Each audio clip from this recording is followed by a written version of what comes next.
بسم اللہ الرحمن الرحیم، السلام علیکم ورحمۃ اللہ۔ اس وقت پاکستان کے اندر جو سارا کھیل کھیلا جا رہا ہے، جس طریقے سے قاضی فائز عیسیٰ ایکسٹینشن کے لیے سر توڑ کوشش کر رہے ہیں، قاضی فائز عیسیٰ کے ایکسٹینشن کے اوپر کوئی بھی جج بھی راضی نہیں ہے۔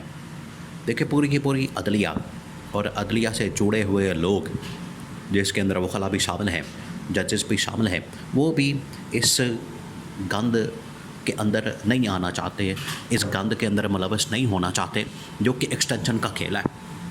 اب قاضی فائز عیسیٰ یا چیف جسٹس کو کیا پڑی ہے کہ وہ ایکسٹینشن لے؟ اس کو کیا پڑی ہے کہ وہ اپنے لیے ایکسٹینشن کے لیے لابنگ کرے، سیاست کرے؟ اس کا کام ہے لوگوں کو انصاف فراہم کرنا، لوگوں کو انصاف دینا، لوگوں کو جسٹس دینا۔ اس کے اوپر کام کرنا چاہیے، بجائے اس کے کہ وہ سیاست کرے، وہاں پر لابنگ کرے اور ججز کے ساتھ مل کر وہاں پر اپنا راستہ صاف کرے کہ ایکسٹینشن کسی طرح سے ہو جائے۔ اور اس طرح کے مقدمات یہ پچھلے ایک ہفتے کے دوران، ہفتے 10 دن کے دوران عدلیہ کے اندر جو کچھ ہو رہا ہے، اس سے صاف لگتا ہے کہ حکومت نے عدلیہ کو مکمل طور پر اپنے ہاتھ میں کرنے کا فیصلہ کیا ہے، اپنی جیب میں کرنے کا۔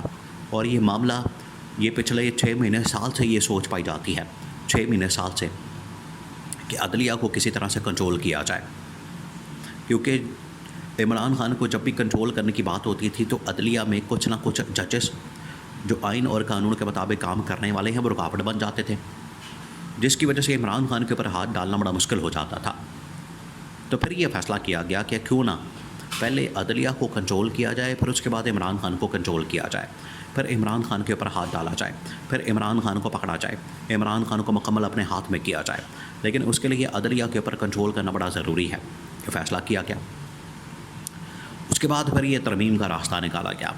آج دیکھیں، اب تو خیر یہ کہا جا رہا ہے کہ ترمیم کے لیے مولانا فضل الرحمان نے یہ ڈیمانڈ رکھی ہے، یہ بات کی ہے، انہوں نے یہ کہا ہے کہ جتنی دیر تک پاکستان کے اندر SCO سمٹ نہیں ہو جاتا، اب SCO سمٹ ہونے جا رہا ہے 14 سے 16 کے درمیان، اسی مہینے اکتوبر کے اندر، جس کی وجہ سے اسٹیبلشمنٹ نے 10 تاریخ تک اس حکومت کو ڈیڈ لائن دی تھی۔ اور قاضی فائز عیسیٰ نے ایسے نہیں ٹھکا ٹھک کر کے 2 دن کے اندر 63A کیس کی سماعت مکمل کر کے تو فیصلہ بھی سنا دیا۔ 2 دن نہیں لگے۔ وہ اتنے دن کے اندر آپ اگر انصاف کرنا ہے تو آپ قتل کے مقدمات، چوری کے مقدمات، جائیدادوں کے مقدمات اور بڑے عدالتوں کے اندر مقدمات پڑے ہوئے لوگوں کے تنازعات کے مقدمات 2 دنوں کے اندر آپ ان کے بھی فیصلے کریں۔ 63A کیس کے اوپر تو آپ نے ٹوٹل 2 دن لگائے ہیں اور ٹھک کر کے فیصلہ سنا دیا۔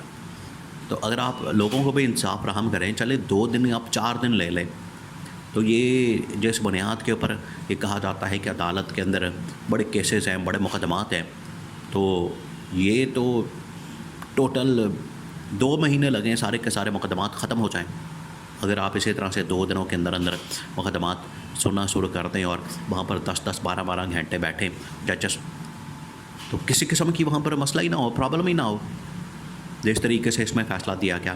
لیکن اس میں فیصلہ اس لیے دیا گیا ہے کہ قاضی کو نظر آ رہا ہے، قاضی نے اپنے ساتھ ججز ملا لیے ہیں کہ ججز ملا کے اور ان کو آئینی پیکیج دلوا کے خود بھی ایکسٹینشن لی جائے اور ججز کو بھی ایکسٹینشن دی جائے۔ یہ ہے اصل پیچھے کہانی۔ لیکن اب جسٹس منصور علی شاہ اور جسٹس منیب اختر، پہلے یہ 2 جج تھے جو کہ آئین اور قانون کے مطابق چل رہے تھے اور آئین اور قانون کے اوپر کھڑے تھے، ثابت قدم تھے۔ اب یہ 2 ججز کی بجائے 10 ججز ہو گئے ہیں، جنہوں نے کہا ہے کہ ہم آئین اور قانون کے مطابق کھڑے ہوں گے، انصاف کریں گے اور انصاف کا بول بالا کریں گے۔ 10 ججز ہو گئے اور دن بدن ان کی تعداد بڑھتی جا رہی ہے۔ دیکھیں، 8 تو وہ ججز ہیں جنہوں نے مخصوص نشستوں کے معاملے پر عمران خان اور PTI کے حق میں فیصلہ دیا تھا، 8 وہ ججز، ان میں مزید اضافہ ہو گیا۔ اب 8 ججز کے فیصلے کے اوپر عمل درآمد یہ نہیں کر رہے۔ 8 ججز کے فیصلے کو انہوں نے اپنی جوتی کی نوک پر رکھا ہوا ہے، ہم نہیں فیصلہ کریں گے، ہم نہیں ان فیصلوں کے اوپر عمل درآمد کریں گے۔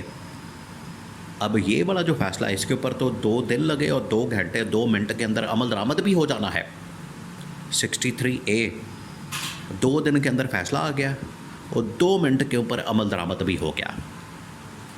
اور مخصوص نشستوں کا معاملہ 3 مہینے ہو گئے فیصلہ آئے ہوئے، اب چوتھا مہینہ چل رہا ہے، عمل درآمد نہیں ہو رہا۔ یہ ہے اصل مسئلہ، یہ ہے اصل پرابلم کہ اپنی مرضی کے یہاں پر کیسز اور مقدمات لگائے جاتے ہیں، اپنی مرضی کے کیسز اور معاملات کو چلایا جاتا ہے، اپنی مرضی کے چیزوں کو چلایا جاتا ہے، ہینڈل کیا جاتا ہے اور ان سے فائدہ لیا جاتا ہے، لیکن جہاں پر ان کو اپنا نقصان نظر آتا ہے ادھر یہ چاہتے بھی نہیں۔ تو چیف جسٹس نے یہ ساری گیم ڈالی ہے۔ اب ٹوٹل تعداد بھی یہ بڑھانا چاہتے ہیں، آئینی ترمیم کے ذریعے سے ایک آئینی عدالت بھی قائم کرنا چاہتے ہیں اور سپریم کورٹ کو مکمل طور پر لولا لنگڑا کرنا چاہتے ہیں، جس کے لیے تمام کے تمام ججز جو ہیں وہ اب نہ صرف ججز بلکہ تمام پاکستان کے وکلاء اس وقت قاضی فائز عیسیٰ کے خلاف کھڑے ہو چکے ہیں اور انہوں نے بغاوت کا جو علم ہے وہ بلند کر دیا ہے۔ انہوں نے کہا کہ ہم نے کسی صورت اس قسم کی ایکسٹینشن، اس قسم کی پیکج، اس قسم کے آئینی پیکج یا اس قسم کی کوئی بھی ہم نے بات نہیں ماننی اور نہ ہی ہم نے اس کو ایکسیپٹ کرنا ہے۔ دو ٹوک انداز میں انہوں نے اب وکلا تحریک بھی شروع ہونے جا رہی ہے اور عمران خان وکلا کے ساتھ بھی رابطے میں ہے، سیاسی جماعتوں کے ساتھ بھی رابطے میں ہے، تاکہ اس حکومت کا اور حکومت کے اب یہ جو سہولت کار عدلیہ کے اندر بیٹھ گئے ہیں، جو یہ سارے کے سارے مقدمات کیسز بینچز اپنی مرضی سے چلا رہے ہیں، ان کے خلاف ایک تحریک کا اعلان کرنا ہے۔ اور تحریک بڑی ضروری ہو چکی ہے اس وقت پاکستان کے اندر۔ اگر پاکستان کے معاملات کو بہتر کرنا ہے، پاکستان کے معاملات کو صحیح ڈائریکشن میں گامزن کرنا ہے، تو تحریک اس وقت ناگزیر اور لازمی ہو چکی ہے۔ تحریک کے بغیر اب معاملات آگے نہیں بڑھ سکتے۔ تحریک چلانے کے لیے، تحریک کو آگے بڑھانے کے لیے بہت ضروری ہے کہ اس وقت وکلاء کو آن بورڈ لینا اور سیاسی جماعتوں کو آن بورڈ لینا۔ مولانا نے کہا ہے کہ ایس یو سمٹ تک آپ پارلیمنٹ کا اجلاس بھی ملتوی کریں، آئینی ترمیم بھی نہ لے کر آئیں اور پی ٹی آئی والے اپنا احتجاج بھی ملتوی کریں، مؤخر کریں۔